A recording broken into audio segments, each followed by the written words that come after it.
കണ്ണീരോടെ പ്രാർത്ഥിക്കുക. മാതാവ് നിങ്ങൾക്ക് വേണ്ടി മധ്യസ്ഥം വഹിക്കുന്നു. സ്വർഗീയമായ നിമിഷമാണിത്.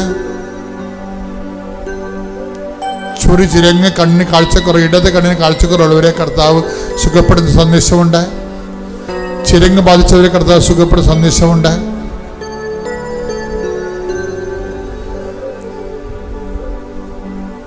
പല്ലുകളുടെ ചുവടുകൾ ദ്രവിച്ചു പോവുകയും അടന്നു പോവുകയും ചെയ്യുന്ന രോഗമാണ്. കർത്താവ് സ്പർശിക്കുന്ന സന്ദേശമുണ്ട്.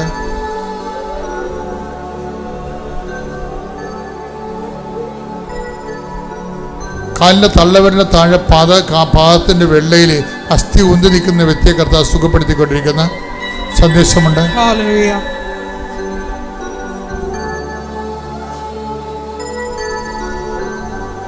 മൗനമായി പ്രാർത്ഥിക്കട്ടെ. എല്ലാവരും പ്രാർത്ഥിക്കട്ടെ. നീ എന്തിനു വേണ്ടിയാണ് കൃപാസനത്തിന് മണ്ണിൽ മാതാവ് നിന്നെ കാലിച്ചു കൂട്ടിയത്? ആ ദൈവവേദലെ ആ വിഷയം ഇപ്പം മാതാവ് വഴി ഈശോയ്ക്ക് സമർപ്പിക്കേണ്ട സമയമാണ്. പ്രാർത്ഥിക്കുക. ഞവണിക്കായപ്പോൾ ചുരുണ്ടുപോയ ആൾക്കാരുണ്ട്. വീട്ടിലെന്തോ മരണം സംഭവിച്ചതിൻ്റെ പേരിൽ, എന്തോ ആക്ഷേപം സംഭവിച്ചതിൻ്റെ പേരിൽ ആൾക്കാർ കളിയാക്കുമെന്ന് വിചാരിച്ചുകൊണ്ട് പുറത്തിറങ്ങാത്ത വ്യക്തികളുണ്ട്. ഡിപ്രഷൻ രോഗികളെ കർത്താവ് സുഖപ്പെടുത്തിക്കൊണ്ടിരിക്കുന്ന ഹൃദയത്തെ കർത്താവ് സ്പർശിക്കുന്നുണ്ട്. ഹൃദയം ഇടിക്കാത്തവര്, ഹൃദയം എല്ലാവരും ചെയ്യുന്നവരെ, കരളെല്ലാവരും ചെയ്യുന്നവരെ കർത്താവ് സ്പർശിക്കുന്ന ശ്രുതികട്ടെ. ഹല്ലേലൂയ, ഹല്ലേലൂയ, ഹല്ലേലൂയ, ഹല്ലേലൂയ. മഹത്വം, മഹത്വം, ആരാധന, ആരാധന. ഹല്ലേലൂയ. കർത്താവ് മക്കളില്ലാത്ത ശ്രമിച്ച് പ്രാർത്ഥിക്കുന്നു. വിവാഹം ഒത്തുവരാത്ത ശ്രമിച്ച് പ്രാർത്ഥിക്കുന്നു. ജോലി താമസിക്കുന്ന ശ്രമിച്ച് പ്രാർത്ഥിക്കുന്നു. ലിസ്റ്റിലുണ്ട്, പക്ഷെ ലിസ്റ്റ് വിളിക്കുന്നില്ല, കോൾ ഫോർ ചെയ്യുന്നില്ല.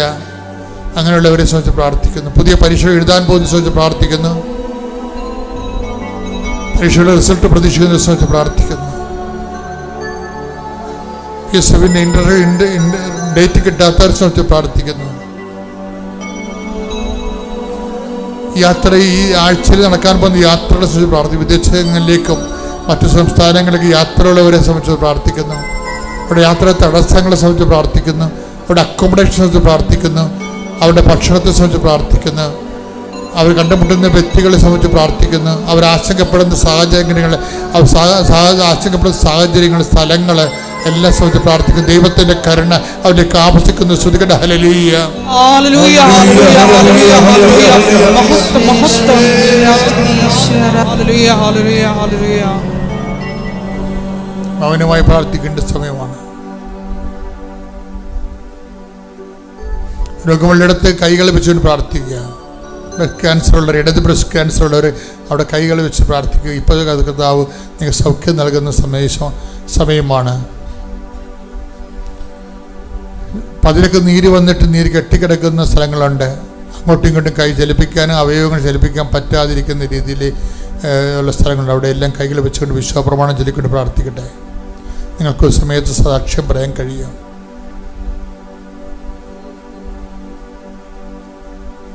നിങ്ങൾ ഉപയോഗിക്കുന്ന വാഹനങ്ങളെ സമർപ്പിച്ചുകൊണ്ട് പ്രാർത്ഥിക്കട്ടെ. കടങ്ങളെ സമർപ്പിച്ചുകൊണ്ട് പ്രാർത്ഥിക്കട്ടെ. നിങ്ങൾ ഭീഷണിപ്പെടുത്തുകയും വേദനിപ്പിക്കുകയും കേസ് കൊടുത്തിരിക്കുന്ന വ്യക്തികളെ സമർപ്പിച്ചുകൊണ്ട് പ്രാർത്ഥിക്കട്ടെ. അലസിപ്പോയി കുടുംബ ബന്ധങ്ങൾ, അലസിപ്പോയി ഗർഭങ്ങൾ, അതിനുശേഷം മക്കളില്ലാത്ത അവസ്ഥകൾ, ഇനി എന്ത് ചെയ്യുമെന്ന് അറിയാமல் തീരുമാനം എടുക്കാൻ പറ്റാത്ത വിഷയത്തിൽ ജീവിതം ഇരുട്ടിൽ കുത്തി നിൽക്കുന്നവർ, അവർ ഈശോന്റെ നാമത്തിൽ ഞാൻ അവരെ അഴിച്ചു മാറ്റുന്നു. ശ്രുതികട്ടെ. ഹല്ലേലൂയ, ഹല്ലേലൂയ, ഹല്ലേലൂയ, ഹല്ലേലൂയ. ശ്വാസകോശങ്ങളെ കർത്താവ് സുഖപ്പെടുത്തുന്നുണ്ട്. അവിടുത്തെ വിശുദ്ധമായ രക്തത്താൽ നിന്റെ പനി, ആസ്മയും അതുപോലെ തന്നെ ക്ഷയരോഗങ്ങൾ, പതിലേക്കുണ്ടാകുന്ന മറ്റു തരത്തിലുള്ള രോഗങ്ങളെ കർത്താവ് സ്പർശിക്കുന്നു. ശ്രുതികട്ടെ. ഹല്ലേലൂയ, ഹല്ലേലൂയ, ഹല്ലേലൂയ, ഹല്ലേലൂയ. രക്തസ്രാവ രോഗികൾ, സ്രാവരോഗങ്ങൾ, കണ്ണിൽ നിന്നും മൂക്കിൽ നിന്നും ഒക്കെ ഉണ്ടാകുന്ന സ്രാവരോഗങ്ങൾ കർത്താവ് സ്പർശിക്കുന്നതിന് വേണ്ടി പ്രാർത്ഥിക്കട്ടെ. ശ്രുതികട്ടെ. ഹല്ലേലൂയ, ഹല്ലേലൂയ, ഹല്ലേലൂയ, ഹല്ലേലൂയ.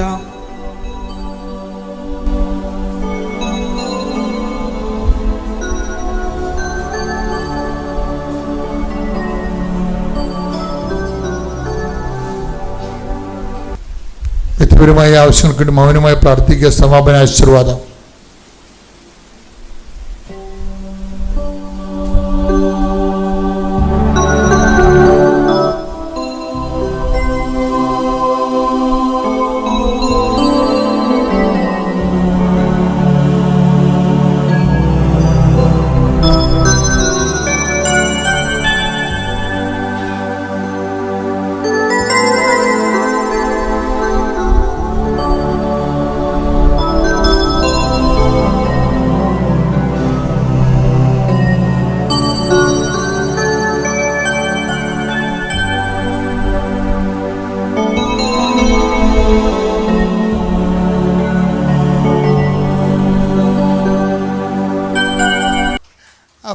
അവൾക്ക് തോന്നി എന്നാൽ പിന്നെ ഉടമ്പടി എടുത്തേക്കാൻ തോന്നി.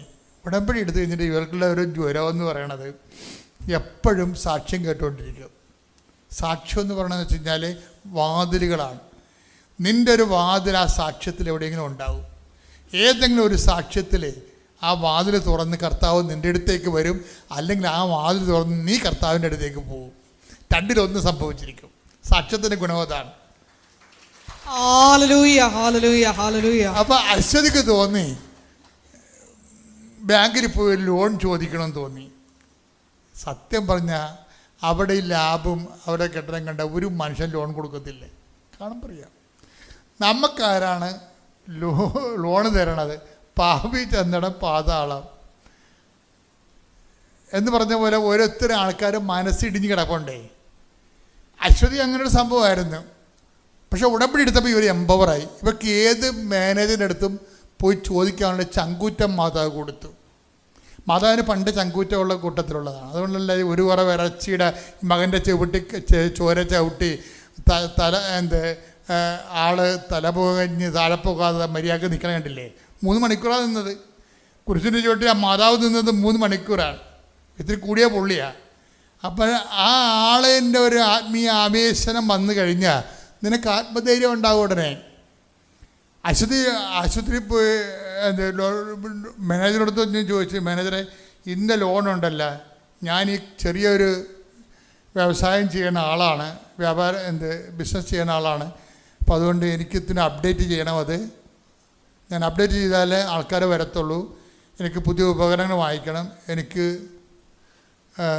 12 ലക്ഷത്തിന് ലോണുണ്ട്, അത് തരണമെന്ന് പറഞ്ഞു. അപ്പോൾ ഉടനെ മാനേജർ പറയും നിങ്ങൾക്ക് അതിനുള്ള സിവിൽ പോയിൻ്റ് ഇല്ലെന്ന് പറയും. സിവിൽ പോയിൻ്റ് ഇല്ലെന്ന് പറയും. കാര്യം വെച്ച് കഴിഞ്ഞാൽ ഈ ലോണിൻ്റെ ഒരു ഗുണമെന്ന് പറയുന്നത് 90% സബ്സിഡിയാണ്, അത് ഗ്രാൻഡാണ്. ബാക്കിയാണ് കുറച്ച് ഇതുള്ളത്. പലിശ നമുക്ക് അടക്കേണ്ട കാര്യമില്ല ഇതിൻ്റെ അകത്ത്.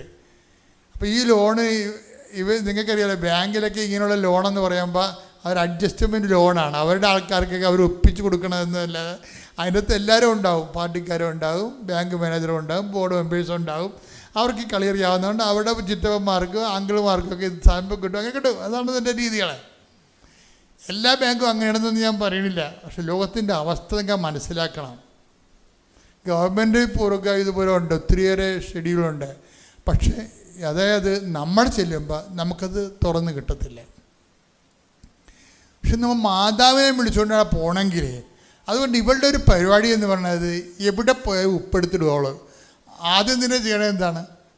ഈ വിശ്വാസ പ്രയോഗം ഉടമ്പടി കൊണ്ടുവന്ന ഏറ്റവും വലിയ ഒരു കോൺട്രിബ്യൂഷൻ ഈ കാലഘട്ടത്തിൻ്റെ ആധ്യാത്മികതയിൽ പുതുതായിട്ട് അഡീഷൻ ചേർത്തിരിക്കുന്നത് എന്താണ്? പഴയകാല വിശ്വാസ പ്രയോഗങ്ങളെ പുനരുജ്ജീവിപ്പിച്ചു. പഴയ കാലത്ത് വിശ്വാസമൊക്കെ രൂപപ്പെട്ട് വരുന്ന കാലത്ത് ദൈവം വിശ്വാസ പ്രയോഗങ്ങൾക്ക് പ്രാധാന്യം ഉണ്ടായിരുന്നു. വിശ്വാസ പ്രയോഗം എന്ന് പറഞ്ഞാൽ എന്തെങ്കിലും മെറ്റീരിയൽ എടുത്തിട്ട് അത് ദൈവനാമത്തിൽ അത് പ്രയോഗിച്ച് കഴിയുമ്പോൾ അതിന് ദൈവത്തിൻ്റെ ശക്തിയുടെ മാധ്യമമായിട്ട് ഉപയോഗിക്കുന്ന പരിപാടി ഉണ്ടായിരുന്നു. ഉടമ്പടി അത് റീക്രിയേറ്റ് ചെയ്തിരിക്കുകയാണ്, സംഭവം പുനരുജ്ജീവിപ്പിച്ചിരിക്കുകയാണ്. അതുകൊണ്ടാണ് അശ്വതി ഇവിടെ പോയാലും വിശ്വപ്രമാണം ചൊല്ലിയിട്ട് ഉപ്പിടും. വിശ്വാസപ്രമാണം ചൊല്ലിയിട്ട് അതിൻ്റെ സിദ്ധാന്തവും പ്രയോഗവും, വിശ്വാസപ്രമാണം അതിൻ്റെ സിദ്ധാന്തമാണ്, തിയറി. പ്രാക്ടിക്കൽ എന്ന് പറഞ്ഞാൽ എന്താണ്? അതിൻ്റെ പ്രയോഗം എന്താണ്? ആ ഉപ്പ് നിക്ഷേപിക്കുന്നതാണ് പ്രയോഗം എന്ന് പറയണത്. ഇപ്പം നമ്മൾ കാശ്യപൊക്കെ കുഴിച്ചെടുത്തില്ലേ? അപ്പം അച്ഛൻ പറഞ്ഞ് കാശ്യപം കുഴിച്ചിടുന്നില്ല, സ്ഥാപിക്കണം നമ്മൾ ചെയ്യണത്. എന്താ കാര്യം? കുരിശ് ഭൂമിയിലായി സ്ഥാപിച്ചത് ആരാണ്? ഈശോയാണ്. ഈ കുരിശ് സ്ഥാപിച്ചുകൊണ്ടാണ് ലോകത്ത് രക്ഷ കൊടുത്തിരിക്കുന്നത്. അപ്പോൾ ഭൂമിയിൽ എന്തെങ്കിലും സ്ഥാപിക്കണം എന്നുണ്ടെങ്കിൽ അത് ദൈവനാമത്തിൻ്റെ ആണെങ്കിലുണ്ടെങ്കിൽ വിടുതലിൻ്റെ പ്രയോജനം ചെയ്യും. അതുകൊണ്ടാണ് കാശ്യരൂപ യേശുനാമത്തിൽ സ്ഥാപിക്കണത്. നിങ്ങൾ കുഴിച്ചിടണം നിങ്ങൾ ഒരിക്കലും പറയരുത്, സ്ഥാപിക്കുകയാണ് ചെയ്യണത്. അത് ആദ്യം ചെയ്ത് പിതാവായ ദൈവമാണ് ഈ കുരിശ് ഭൂമി കുഴിച്ചിട്ടിരിക്കണത്. അപ്പം അതുകൊണ്ട് തന്നെ അതിൻ്റെ ഓർമ്മയ്ക്കായിട്ടാണ് നമ്മൾ ഭൂമിയിൽ വിശ്വാസം സ്ഥാപിക്കും. ആ സ്ഥലം കർത്താവിൻ്റെതാണ്. അപ്പോൾ പിന്നെ നമ്മൾ ഈ കർത്താവിൻ്റെതാണെന്ന് പറഞ്ഞ് നമ്മൾ പ്രഖ്യാപിച്ചു കഴിഞ്ഞാൽ വിശ്വാസത്തിൻ്റെ പ്രയോഗങ്ങളെല്ലാം തന്നെ വിശ്വാസത്തിൻ്റെ പ്രഖ്യാപനങ്ങളാണ്. പക്ഷേ അതിക്ക് മുമ്പ് നിങ്ങളിത് പ്രയോഗിക്കാനും പ്രഖ്യാപിക്കാനും പോരുന്ന ആളാണെന്ന് ദൈവത്തിന് തോന്നണം. അതാണ് വിഷയം. ചില ആൾക്കാർ പ്രഖ്യാപിച്ചിട്ടും പ്രയോഗിച്ചിട്ടും ഒക്കാത്തതിൻ്റെ കാര്യം എന്തറിയാമോ? നിങ്ങളെ ദൈവത്തിന് അത്രയ്ക്ക് പിടിച്ചിട്ടില്ല. അതാണ് പ്രശ്നം. കാര്യം എന്താ പിടിക്കാത്തതിൻ്റെ കാരണം? ഒന്ന്, നിങ്ങളുടെ ഉടമ്പടിക്കാലം കഴിയുമ്പോൾ പഴയ പുതപ്പെടുത്ത് പുതക്കുമെന്ന് ദൈവത്തിന് അറിയാം. അതാണ് പ്രശ്നം. അത് വലിയ അപകടമാണ്. നിങ്ങളുടെ ഉടമ്പടിക്കാലം കഴിയുമ്പോൾ നിങ്ങൾക്ക് കിട്ടാനുള്ളതെല്ലാം കിട്ടി, നേടാനുള്ളത് നേടിക്കഴിയുമ്പോൾ പഴയ തെരേസ്യാമ്മയായിട്ട് മാറും. അത് ദൈവത്തിന് അറിയാം. ഏറ്റവും വലിയ പ്രശ്നം വെച്ച് കഴിഞ്ഞാൽ മനുഷ്യന്മാരുടെ മുമ്പിൽ കണ്ണി പൊടിയിടാവുന്ന പോലെ ദൈവത്തിൻ്റെ കണ്ണി പൊടിയിടാൻ പറ്റാത്തത് കൊണ്ടാണ് യഥാർത്ഥ ഇസ്രായേൽ എന്ന് പറയണത്. ഡ്യൂപ്ലിക്കേറ്റ് ഉണ്ടെന്ന്. അപ്പോൾ നിങ്ങൾ ഇപ്പോഴൊരു അഭ്യാസമൊക്കെ കാണിച്ച് ഇങ്ങനെ നല്ല പിള്ള ചമഞ്ഞൊക്കെ നിൽക്കുമ്പോഴും ഇനി ഒരു കാലത്ത് ഉടമ്പടിക്കാലം കഴിയുമ്പോൾ നിങ്ങൾ പഴയ വേഷമെടുത്ത് കെട്ടുകയാണെങ്കിൽ ദൈവത്തിന് ഇപ്പം അറിയാൻ പറ്റും. അതുകൊണ്ടാണ് നിങ്ങളെ പ്രയോഗിച്ചിട്ട് ഒക്കാത്തതിൻ്റെ കാരണം. കാര്യം എന്താണ്? നീ അത്തിവൃക്ഷത്തിൻ്റെ ചുവട്ടിലായിരുന്നപ്പോൾ ഞാൻ നിന്നെ കണ്ടു എന്നാണ് പറയണത്. റബ്ബി, അങ്ങേക്ക് എങ്ങനെ അറിയാം? അപ്പം നിൻ്റെ പഴയ ചലനങ്ങൾ ഞാൻ പരിശോധിച്ചിട്ടുണ്ടെന്നാണ്. നിൻ്റെ നീ അത്തിവൃക്ഷത്തിൻ്റെ ചുവട്ടിലായിരുന്ന സമയത്ത് തന്നെ റെക്കോർഡ് ചെയ്തിട്ടുണ്ട് ഇവിടെ എന്ന് പറയും. അപ്പം പഴയ ചലനങ്ങളിൽ എനിക്കറിയാം. ഇതുപോലെ തന്നെയാണ് കുഴപ്പം. നീ ഇവിടുന്ന് പോയിട്ട് എന്ത് ചെയ്യുമെന്ന് ദൈവത്തിന് അറിയാം. നാഥാനിയൻ്റെ അടുത്ത് അത്തിവൃക്ഷത്തിന് ചുവട്ടിലായിരുന്നപ്പോൾ ശ്രുതികട ഹല്ലേലൂയ ഹല്ലേലൂയ ഹല്ലേലൂയ ഹല്ലേലൂയ യേശുവേ നന്ദി ഹല്ലേലൂയ ഹല്ലേലൂയ ഹല്ലേലൂയ ഹല്ലേലൂയ യേശുവേ ആരാധന ആരാധന ആരാധന. യോഹന്നാൻ 1:48. യോഹന്നാൻ 1:48. അപ്പോൾ നഥാനിയേൽ ചോദിച്ചു, നീ എന്നെ എങ്ങനെ അറിയുന്നു? യേശു മറുപടി പറഞ്ഞു, പീലിപ്പോസ് നിന്നെ വിളിക്കുന്നതിന് മുമ്പ് നീ അത്തിമരത്തിന്റെ ചുവട്ടിലിരിക്കുമ്പോൾ ഞാൻ നിന്നെ കണ്ടു. അപ്പം അത്തിമരത്തിന് ചുവട്ടിലിരിക്കുന്ന സമയത്ത് ഈശോ അവനെ കണ്ടെന്നാ പറയണത്. ആ കാഴ്ച എന്താണ്? വിദൂര കാഴ്ചയാണ്. ദൈവികമായ കണ്ണുകളെ കൊണ്ട് കണ്ടതാണ്. ഈ കണ്ട കാഴ്ച തന്നെയാണ് വെള്ളത്തിൻ്റെ കർത്താവിനോട് വന്ന് 10 ദിവസം ചോദിക്കുന്നില്ലേ, നമ്മൾ നികുതി കൊടുക്കണോ, മക്കൾ നികുതി കൊടുക്കണോ എന്ന് ചോദിക്കും. നമ്മുടെ ദേവാലയ അധികാരികൾ നികുതി പിരിക്കാൻ വന്നു എന്ന് പറയുമ്പോൾ, ശിമയോനെ നിനക്കെന്ത് തോന്നുന്നു? മക്കളാണോ നികുതി കൊടുക്കേണ്ടത്, അടിമകളാണോ? അപ്പോൾ ശിമയോൻ പറയും, അടിമകളല്ലേ നികുതി കൊടുക്കേണ്ടത്, കപ്പം കൊടുക്കേണ്ടത്. ശരി. അപ്പോൾ കർത്താവ് ചോദിക്കും, അപ്പോൾ മക്കൾ സ്വതന്ത്രരാണല്ലോ. തീർച്ചയായിട്ടും, അപ്പോൾ നമുക്ക് കൊടുക്കണ്ട എന്ന് പറയാം. അങ്ങനെയല്ല. മറ്റുള്ളവർക്ക് ഉതപ്പുണ്ടാകാതിരിക്കാൻ വേണ്ടി എനിക്കും നിനക്കും വേണ്ടി നീ നികുതി കൊടുക്കണം.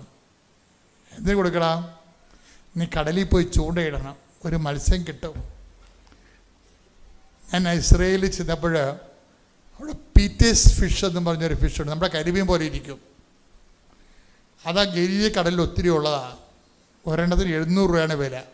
ഒരെണ്ണത്തിന് നമ്മുടെ ഇവിടുത്തെ 700 രൂപയാണ്. അവർ 2 ഒലിവുകായും കുറച്ച് ഒലിവെണ്ണ ഒഴിച്ച് ഇങ്ങനെ പൊള്ളിച്ച് നമുക്ക് ഇങ്ങോട്ട് തരും. ഈ പീറ്റേഴ്സ് ഫിഷ് എന്ന് പറയുന്ന സംഭവത്തിലാണ് കർത്താവ് പറയണത്, ഇതിൻ്റെ വായിലൊരു സ്ഥാദ്യോനം ഉണ്ടാകുമെന്ന് പറയും. അത് സ്വർണ്ണനാണയമാണ്. അതെടുത്തിട്ട് എനിക്ക് നിനക്ക് വേണ്ടി കൊടുക്കാം. ആലുവ 8 ഏക്കർ ഇടവകയിൽ നിന്ന് വരുന്നു. ഞാൻ 2018 ഡിസംബർ 30-ാം തീയതിയാണ് ആദ്യമായി ഇവിടെ വന്ന് ഉടമ്പടി എടുത്തത്. ഉടമ്പടി എടുത്തതിന് ശേഷം എനിക്ക് വളരെ ഒരു മനോവിഷമം ഉണ്ടായത്, എൻ്റെ ജീവിത പങ്കാളി, ഞങ്ങൾ ഇവിടെ വന്ന് ഉടമ്പടി എടുക്കുന്നതിന് മുമ്പ് 8 വർഷത്തോളം ചെന്നൈയിലുണ്ടായിരുന്നു. അവിടെ ആയിരുന്നപ്പോൾ എൻ്റെ ജീവിത പങ്കാളി പെന്തക്കോസ്ത് സഭയിൽ പോവുകയും മാതാവിൽ നിന്ന് മാതാവിൻ്റെ ജപമാല ചെല്ലാതിരിക്കുകയും പ്രാർത്ഥിക്കാതിരിക്കുകയൊക്കെ ചെയ്യുമായിരുന്നു. അതെനിക്ക് വളരെ വിഷമമായി. അപ്പോൾ അതുകൊണ്ട് ഞാൻ കൂടുതൽ ഇവിടെ വന്ന് ഉടമ്പടി എടുത്തത്. പക്ഷേ ഇവിടെ വന്ന് ഉടമ്പടി എടുത്തതിന് ശേഷം പുള്ളിക്ക് ഭക്ഷണം ഇറക്കുന്നതിനും ശ്വാസം എടുക്കുന്നതിനും വളരെ ബുദ്ധിമുട്ടുണ്ടായി. അപ്പോൾ ഞാൻ ഉടമ്പടി തൈലം വിശ്വാസ പ്രമാണം ചൊല്ലി പ്രാർത്ഥിച്ച് കൊടുക്കുമായിരുന്നു. അങ്ങനെ ആ പുള്ളിക്ക് കുറച്ച് നാളങ്ങനെയാണ് ചെയ്തിരുന്നത്. അത് കഴിഞ്ഞ് കുറേ ആൾ കഴിഞ്ഞപ്പോൾ അദ്ദേഹം ശ്വാസം എടുക്കുന്നതിനും ഭക്ഷണം കഴിക്കുന്നതിനൊക്കെ ആ ബുദ്ധിമുട്ടുകളൊക്കെ മാറി മാതാവിലേക്ക് തിരിച്ചു വരികയും ജപമാല പങ്കെടുക്കുകയും പ്രാർത്ഥിക്കുകയൊക്കെ ചെയ്യുമായിരുന്നു. പിന്നെ അപ്പം ഞാൻ പിന്നീട് ഉടമ്പടിയിൽ വെച്ച വേറൊരു നിയോഗം എനിക്കൊരു ജോലി ലഭിക്കണമെന്നായിരുന്നു. അപ്പോൾ എനിക്ക് പുള്ളിയെ നോക്കുന്നതുകൊണ്ട്, ജീവിത പങ്കാളി നോക്കുന്നതുകൊണ്ട് എൻ്റെ മക്കൾക്ക് ആണെന്ന് ജോലി ലഭിച്ചത്. അവർ പഠിക്കുകയായിരുന്നു. പഠിത്തത്തോടൊപ്പം 3 പേരാണ് മക്കൾ, ഒരാണും 2 പെൺകുട്ടികളും. അവർക്ക് പഠിത്തത്തോടൊപ്പം അന്ന് ജോലി ലഭിക്കുകയുണ്ടായി. ഇപ്പോൾ അവർക്ക് അതിലും ഭേദപ്പെട്ട നല്ലൊരു ജോലിയിലായിരിക്കുന്നു. ഇതിന് ഈശോയ്ക്കും അമ്മയ്ക്കും 1000 നന്ദി പറയുന്നു. പിന്നെ എൻ്റെ വീടിൻ്റെ അടുത്ത് ഒരു ക്രൈസ്തവ കുടുംബം വന്ന് താമസിച്ച് അവർ വന്നത് അമൃത ആശുപത്രിയിൽ അവരുടെ മരുമകന് ഹാർട്ടിൽ ചുരുങ്ങുന്ന ഒരു അസുഖമായിരുന്നു. 20% പമ്പിങ്. വളരെ അമൃതയിൽ ചികിത്സയ്ക്ക് വേണ്ടിയായിരുന്നു. അവർ വളരെയധികം മനോവിഷമത്തിലായിരുന്നു. ഞാൻ അവരെ ഇവിടെ കൊണ്ടുവരികയും ജോസഫ് അച്ഛൻ ആ മകനെ കൈവച്ച് പ്രാർത്ഥിച്ചു. അതിനുശേഷം ആ മകൻ്റെ ഹാർട്ടിൻ്റെ പമ്പിങ് 40 45 ഇപ്പോൾ 65% എന്ന് പറയുന്നു. പിന്നെ ആ മകൾ മാതാവിൻ്റെ ഇവിടുത്തെ ഒരു കൈപ്പുസ്തകം വാങ്ങിയിരുന്നു. അത് വെച്ച് എപ്പോഴും രാത്രി 12 മണി വരെ വായിച്ച് പ്രാർത്ഥിച്ച് കിടക്കുമായിരുന്നു. അങ്ങനെ ഒരു ദിവസം കസേരയിലിരുന്ന് മയങ്ങിപ്പോയി 12 വരെ രാത്രി പ്രാർത്ഥിച്ചുകൊണ്ടിരിക്കുമ്പോൾ അപ്പോൾ ആ മകൾ ആ കൈപ്പുസ്തകത്തിൽ പരിശുദ്ധ അമ്മയെ അതേ രൂപത്തിൽ LED ബൾബിനേക്കാൾ പ്രകാശത്തിൽ കാണുകയാണ്. ആ മകൾ ഞെട്ടി എഴുന്നേറ്റെന്ന് പറയുന്നു. എന്നിട്ട് വീണ്ടും അമ്മയെ കാണാൻ ആഗ്രഹിച്ച് പിന്നെ കണ്ടില്ല. പിന്നെ അവരെന്നോട് പറഞ്ഞ് ഞങ്ങളൊരു നിമിത്തമാണ് ഇവിടെ വന്ന് താമസിക്കാനിടയായതും എൻ്റെ ഫ്ലാറ്റിൻ്റെ അടുത്താണ് വന്ന് താമസിച്ചത്. ഞങ്ങൾ താമസിക്കുന്നതിൻ്റെ ഒരു നിമിത്തമാണ് ഇങ്ങനെയെല്ലാം സംഭവിക്കാൻ കാരണമെന്ന് പറഞ്ഞ് ആ മകളും കുടുംബവും ഇവിടെ വന്ന് നന്ദി പറയുകയും പിന്നെ ഉടമ്പടി എടുക്കുകയും അവർ ചെയ്ത് ഇതെല്ലാം ചെയ്തു തന്ന പരിശുദ്ധമ്മയ്ക്കും തിരുക്കുമാരനും കോടാനുകോടി നന്ദി പറയുന്നു. എൻ്റെ പേര് മഹിഷ. ഞാൻ ഉദയംപേരൂരിൽ നിന്ന് വന്നി. 2019 ജൂലൈ 4 ഞാനിവിടെ വന്ന് ഉടമ്പടി എടുത്ത്. എൻ്റെ മകൾക്ക് ക്യാൻസറായിരുന്നു. അത് അമ്മ മാതാവ് മാറ്റിത്തന്ന് കണ്ണീരോടുകൂടി ഞാൻ പ്രാർത്ഥിച്ച് അതിൻ്റെ ഫലമായി എനിക്ക് മാതാവ് അത് മാറ്റിത്തന്നു. പിന്നെ രണ്ടാമത്തെ കാര്യം, എനിക്ക് 25 വർഷമായി വഴിയില്ലാഞ്ഞ് വഴി തന്നു എനിക്ക് അമ്മ മാതാവ്. മൂന്നാമത്തെ കാര്യം, എൻ്റെ കാലിന് ഭയങ്കര ചൊറിച്ചിലായിരുന്നു. അത് തൈലം പുരട്ടി ഉപ്പിട്ട് കാല് കഴുകി അതും മാറ്റിത്തന്നു. പിന്നെ എൻ്റെ 2 കുഞ്ഞുങ്ങൾക്കും നല്ല മാർക്കോടുകൂടി പാസ്സാകാൻ അമ്മ മാതാവ് എന്നെ സഹായിച്ചു. ഈ നന്ദി, കോടാനുകോടി നന്ദി ഈശോയ്ക്കും മാതാവിനും നന്ദി. എൻ്റെ പേര് ജിഷ. ഞാൻ കോട്ടയം ജില്ലയിലെ പാല എന്ന സ്ഥലത്തുനിന്ന് വരുന്നു. ആദ്യം എൻ്റെ വീട് ഇടുക്കി ജില്ലയിൽ ചീനിക്കുഴി എന്ന സ്ഥലത്തായിരുന്നു. ഞാൻ 2019 ഡിസംബർ 6 ഒന്നാണ് ഇവിടെ വന്ന് ആദ്യമായിട്ട് ഉടമ്പടി എടുത്തത്. അന്ന് എൻ്റെ ഭർത്താവ് മരിച്ചു പോയിട്ട് 6 മാസമായുള്ളൂ. അപ്പോൾ എന്തെന്ന് അറിയാൻ മേലാത്തൊരു ബുദ്ധിമുട്ടിലാണ് ഞാൻ കഴിഞ്ഞുകൊണ്ട് വന്നിരുന്നത്. എനിക്ക് ഏറ്റവും അത്യാവശ്യം ഒരു ഭവനമായിരുന്നു. എനിക്ക് ഭവനമുണ്ട്, പക്ഷേ ഉരുൾപൊട്ടൽ, മണ്ണിടിച്ചിൽ ഒക്കെ കാരണം എനിക്ക് അമ്മയും വയസ്സായ അമ്മയും 2 പിള്ളേരും ഞാനും ഉള്ളൂ. അപ്പോൾ എനിക്ക് അവിടെ താമസിക്കുക എന്നുള്ളത് അനുയോജ്യമായ കാര്യമല്ല. അത് കാരണം ഞാൻ അമ്മയുടെ അടുത്ത് വന്ന് ആദ്യം ഉടമ്പടി പ്രാർത്ഥിച്ചത് എനിക്കൊരു ഭവനം വേണം, വീട് സ്ഥലം വാങ്ങിക്കണമെന്ന്. 2020 കോവിഡ് വന്ന ലോക്ക്ഡൗൺ വന്നു. അത് കഴിഞ്ഞ് ലോക്ക്ഡൗൺ കഴിഞ്ഞപ്പോഴത്തേക്കും ഞാൻ ജൂൺ മാസത്തിൽ പാലായിൽ ഞാൻ സ്ഥലം വാങ്ങി. അതേ തുടർന്ന് ഉടനെ വീട് പണിയാൻ തുടങ്ങി. ഞാൻ 2021 വീട് കയറി കൂടി. നല്ല മനോഹരമായ നല്ല ഭംഗിയുള്ളൊരു വീട് അമ്മ എനിക്ക് തന്നു. പിന്നെ എനിക്ക് പറയാനുള്ളത്, എൻ്റെ ഇളയ മോൻ പഠിക്കാൻ ഇച്ചിരി മടിയുള്ള ഒരു ബുദ്ധിമുട്ടാണ് അവന് പഠിക്കാൻ. അപ്പം എനിക്ക് എങ്ങനെയെങ്കിലും 10ാം ക്ലാസ് എൻ്റെ കുഞ്ഞ് പാസ്സാകണമെന്ന് ഭയങ്കര ആഗ്രഹമാണ്. അപ്പം അമ്മയുടെ അടുത്ത് വന്ന് ഞാൻ ഉടമ്പടി എടുത്തു. എൻ്റെ കൊച്ച് നല്ല മാർക്കോടി പാസ്സായി. എൻ്റെ അമ്മയ്ക്ക് വർഷങ്ങളായിട്ട് അലർജി രോഗമാണ്, ചൊറിച്ചിലാണ്, ഭയങ്കരമായിട്ട് ചൊറിഞ്ഞ് മേലെല്ലാം പൊട്ടി അപ്പടിയും വെള്ളം ഒഴുകുക. മരുന്ന് വാങ്ങിച്ചു കൊടുക്കുമ്പോൾ തൽക്കാലത്തേക്ക് കുറയും, പിന്നെ അതുപോലെ തന്നെ. അമ്മ മാതാവിൻ്റെ അടുത്ത് നിന്ന് ഞാൻ ഉടമ്പടി തൈലം കൊടുത്ത് അമ്മ വൈകുന്നേരം കിടക്കാൻ നേരത്ത് ഉടമ്പടി പത്രം അതിനകത്ത് സാക്ഷ്യം വായിച്ചിട്ട് അമ്മ തൈലം ശരീരത്ത് പുരട്ടും. അങ്ങനെ അത് പുരട്ടി അമ്മയുടെ മേത്ത് അതിൻ്റെ പാട് പോലും ഇല്ല. അങ്ങനെ ഒരു സംഭവം അങ്ങനെ ശരീരത്തിൽ ഉണ്ടായതാണെന്ന് പോലും അറിയില്ല. അടുത്തത് ഞാൻ കഴിഞ്ഞ മാസം ഒരു ചൊവ്വാഴ്ച ദിവസമായിരുന്നു. അന്ന് ഉടമ്പടി പ്രാർത്ഥനയുണ്ട്, കൃപാസന പ്രാർത്ഥന. ആ സമയം ഞാൻ അടുക്കളപ്പണിയെല്ലാം കഴിഞ്ഞ് പ്രാർത്ഥന കൂടാനുള്ള തിടക്കത്തിലാണ്. അപ്പോൾ കഞ്ഞി വെച്ച് വാർത്തപ്പം എൻ്റെ മേത്തോട്ട് ആ കഞ്ഞിവെള്ളം മുഴുവൻ ചാടിയെന്ന് വെച്ചാൽ എൻ്റെ ശങ്ക കാല് എല്ലാം ചാടി പൊള്ളിയിട്ട് ഒരു നിർവാഹമില്ല, ഭയങ്കര നീറ്റിലും വേദനയും. വസ്ത്രം വരെ ഇടാൻ മേല. അത് കഴിഞ്ഞ് ഞാൻ വേഗം പോയി ബാത്റൂമിൽ പോയി മേത്ത് വെള്ളം ഒഴിച്ചു. അത് കഴിഞ്ഞ് പേസ്റ്റ് തൂത്തു, അറിയാവുന്ന പോലെയൊക്കെ ചെയ്തു. ഒരു രക്ഷയില്ല. വേഗം ഞാൻ പോയി തൈലം എടുത്ത് വാതിലടച്ചിട്ട് ഞാൻ എൻ്റെ ശരീരത്ത് തൂത്തു. ഉടമ്പടി പ്രാർത്ഥന തുടങ്ങുന്ന സമയമായപ്പം എൻ്റെ മേത്തുനിന്ന് നീറ്റിലോ പുകച്ചലോ ആ മേത്ത ചുമന്ന കളർ പോലും ഇല്ല. ഞാൻ നോക്കിയിട്ട് എൻ്റെ മേത്തൊരു ചുമപ്പ് കളർ പോലില്ല. മേലൊക്കെ ചുവന്നായിരുന്നു ശരിക്കും. അപ്പോൾ ഞാൻ എങ്ങനെ വസ്ത്രം ഇടുമെന്നൊക്കെ ഓർത്ത് വിഷമിച്ച് ഞാൻ കരഞ്ഞുകൊണ്ട് നിൽക്കുക. ഞാൻ പിള്ളേർ വീട്ടിലില്ലായിരുന്നു. അവർ വന്നപ്പോൾ അമ്മയുടെ മേല് പൊള്ളിയതാണ്. അമ്മ ഇപ്പോൾ എങ്ങനെ വസ്ത്രം ഇട്ടതാ? അമ്മ ഞാൻ ഉടമ്പടി പ്രാർത്ഥന കൂടിക്കൊണ്ടിരിക്കുക, കൃപാസനം പ്രാർത്ഥന. അമ്മയ്ക്കും തിരുക്കുമാരനും ഒരുപാട് നന്ദി പറയണം. അതുകൂടാതെ അമ്മ എനിക്ക് ഒത്തിരി ചെറുതും വലുതായ അനുഗ്രഹങ്ങൾ തന്നു. എനിക്ക് ഏറ്റവും വലിയ അനുഗ്രഹം ജപമാലയെല്ലാമുള്ള കൃപ കിട്ടി. എത്ര ജപമാല വേണേലും എനിക്ക് ഒരു മടുപ്പുമില്ലാതെ നിന്ന് ചെല്ലാൻ എനിക്ക് അനുഗ്രഹം തന്നു. 25, 30, 40, 33 ഒക്കെ വെച്ച് എനിക്ക് സമയമുള്ള സമയത്തൊക്കെ വെറുതെ ഇരിക്കുമ്പോഴെല്ലാം എനിക്ക് ജപമാലയെല്ലാം അമ്മ എനിക്ക് വലിയൊരു അനുഗ്രഹവും കൃപ എനിക്ക് തന്നു. അമ്മയ്ക്കും തിരുക്കുമാരനും 1000 കോടി നന്ദി ഞാൻ പറയുന്നു. എൻ്റെ പേര് റിജുല. ഞാൻ ഇടുക്കി ജില്ലയിലെ അറക്കുളം എന്ന് പറഞ്ഞ ഇടവകയിൽ നിന്ന് വരുന്നു. ഞാൻ ഈ 2022 ജനുവരി 3-ാം തീയതിയാണ് ഉടമ്പടി എടുത്തത്. അതിനു മുന്നേ 3 പ്രാവശ്യം ഞാൻ OET എക്സാം എഴുതിയായിരുന്നു. അപ്പം ഡിസംബർ 12-ാം തീയതിയാണ് ഞാൻ ലാസ്റ്റ് എക്സാം എഴുതിയത്. അന്ന് ഞാൻ നന്നായി പ്രാർത്ഥിച്ചിരുന്നു. ഞാൻ ഒത്തിരി സാക്ഷ്യങ്ങളൊക്കെ കേട്ടു. ഇങ്ങനെ എക്സാം റിസൾട്ടിൻ്റെ കുറേ സാക്ഷ്യങ്ങൾ ഞാൻ കേൾക്കാറുണ്ട്. അപ്പോഴൊക്കെ ഞാനിങ്ങനെ വിചാരിക്കും, മാതാവിനോട് കരഞ്ഞു പ്രാർത്ഥിച്ചാൽ നടക്കാത്തതായിട്ടൊന്നുമില്ല.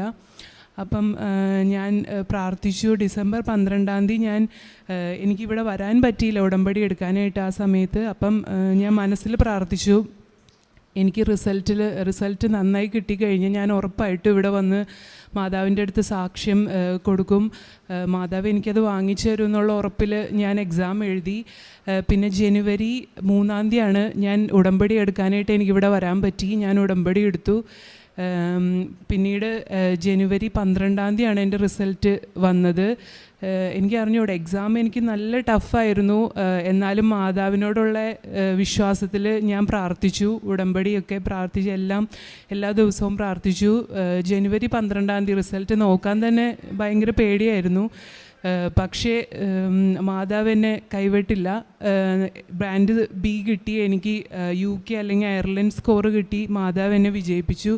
പിന്നെ ഓരോ പ്രോസസ്സിങ്ങിലും മാതാവിൻ്റെ പ്രത്യേക കരുതൽ ഞാൻ കണ്ടു. കാരണം CBT എക്സാം എഴുതുന്ന സമയത്ത് ഭയങ്കര ടെൻഷനായിരുന്നു. പക്ഷേ 3 മണിക്കൂറിൻ്റെ എക്സാം ഞാൻ അരമണിക്കൂർ എടുത്തുള്ളൂ ശരിക്കും പറഞ്ഞാൽ എഴുതി തീരാനായിട്ട്.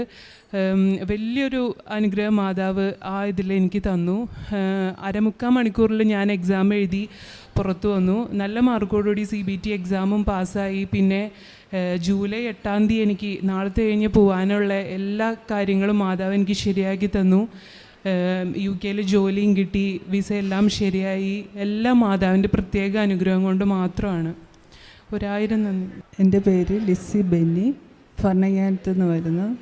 ഞാൻ 15/6/2019 ഉടമ്പടി എടുത്തത്. എനിക്ക് ഉടമ്പടി എടുത്തപ്പോൾ വീടില്ലായിരുന്നു. 23 വർഷമായിട്ട് എനിക്ക് വീടില്ലായിരുന്നു. ഉടമ്പടി എടുത്ത് 3 മാസം കഴിഞ്ഞപ്പോൾ എനിക്ക് വീട് വെക്കാനായിട്ട് സാധിച്ചു. 90 ദിവസം കൊണ്ട് എൻ്റെ വീട് പണി പൂർത്തിയാകുകയും ഞാനതിൽ ഇപ്പോൾ താമസിക്കുകയും ചെയ്യുന്നു. എൻ്റെ യൂട്രസിൽ ഒരു മുഴയുണ്ടായിരുന്നു. അത് ഉടമ്പടി പ്രാർത്ഥനയിലൂടെ അത് മാറിക്കിട്ടി. പിന്നെ എൻ്റെ മോന് അലർജി രോഗം ഉണ്ടായിരുന്നു. അവൻ്റെ മുഖം ഒക്കെ നീര് വെച്ച് വരികയും തുമ്മലും നീര് വെക്കുകയൊക്കെ ചെയ്യുന്ന ഒരിതായിരുന്നു. അതും ഉടമ്പടി വസ്തുക്കൾ ഉപയോഗിച്ചതിൻ്റെ ഫലമായി അത് മാറിക്കിട്ടി. എൻ്റെ മോളുടെ അസിഡിറ്റി മാറിക്കിട്ടി. എൻ്റെ മകൻ SSLCക്ക് ഈ വർഷം ഞാൻ ഉടമ്പടി പുതുക്കിയപ്പോൾ ഞാൻ എഴുതി വെച്ച് എൻ്റെ മോന് 80% മാർക്ക് കിട്ടണമെന്ന്. എൻ്റെ മോൻ ഒട്ടും പഠിക്കുകയില്ലായിരുന്നു. ടീച്ചർമാർ ഞങ്ങളെ എന്നെയും ഭർത്താവിനെയും എപ്പോഴും സ്കൂളിലേക്ക് വിളിപ്പിക്കുകയും ഫോൺ വിളിച്ച് പറയുകയും ചെയ്യുമായിരുന്നു, പഠിക്കുന്നില്ല, അവൻ തോറ്റു പോവുകയുള്ളെന്ന്. ഞാൻ ഉടമ്പടിയിൽ അത് 80% മാർക്ക് തരണമെന്ന് പറഞ്ഞതുകൊണ്ട് എഴുതി വെച്ചതുകൊണ്ട് മാതാവ് എനിക്ക് എൻ്റെ മകന് 5 A+, 3 Aയും 2 B+ തന്ന് അനുഗ്രഹിച്ചു. 85% മാർക്ക് തന്നു.